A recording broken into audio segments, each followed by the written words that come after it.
Bonjour Marc. Bonjour Yves. Est-ce que vous pourriez nous faire part de votre analyse, de votre sentiment de la situation actuelle des marchés financiers pour HMG Finance? On n'en a probablement pas encore pris conscience, mais on est vraisemblablement à un point d'inflexion très important de long terme, à savoir que ce qui a animé et sous-tendu les marchés financiers depuis le début des années 80, la fin des années 70, ça fait déjà longtemps, c'est la désinflation et la baisse des taux d'intérêt. Donc c'est un très long cycle, on approche peut-être de la fin de ce très long cycle et il va probablement falloir envisager l'avenir sur les 10 années qui viennent de manière complètement différente, avec un retour de l'inflation, avec des taux d'intérêt qui vont forcément cesser de baisser puisqu'ils sont déjà négatifs. Et ça va demander une approche très différente de la sélection de valeurs et des thèmes à jouer. Alors justement, l'inflation, le retour de l'inflation, mythe ou réalité? Il y a des facteurs objectifs pour penser que c'est une réalité plus qu'un mythe. On voit effectivement l'inflation assez forte actuellement aux États-Unis, mais aussi en Europe.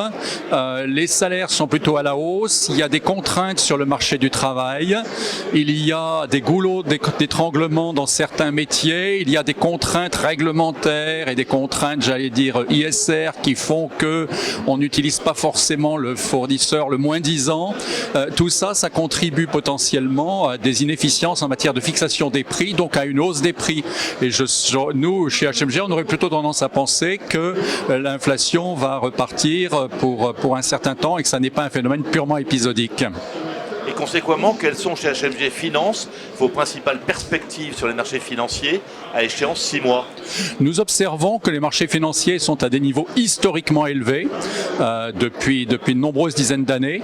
On peut comparer ça au niveau atteint à la fin des années 20, au début des années 2000, fin des années 90. Donc c'est historiquement élevé.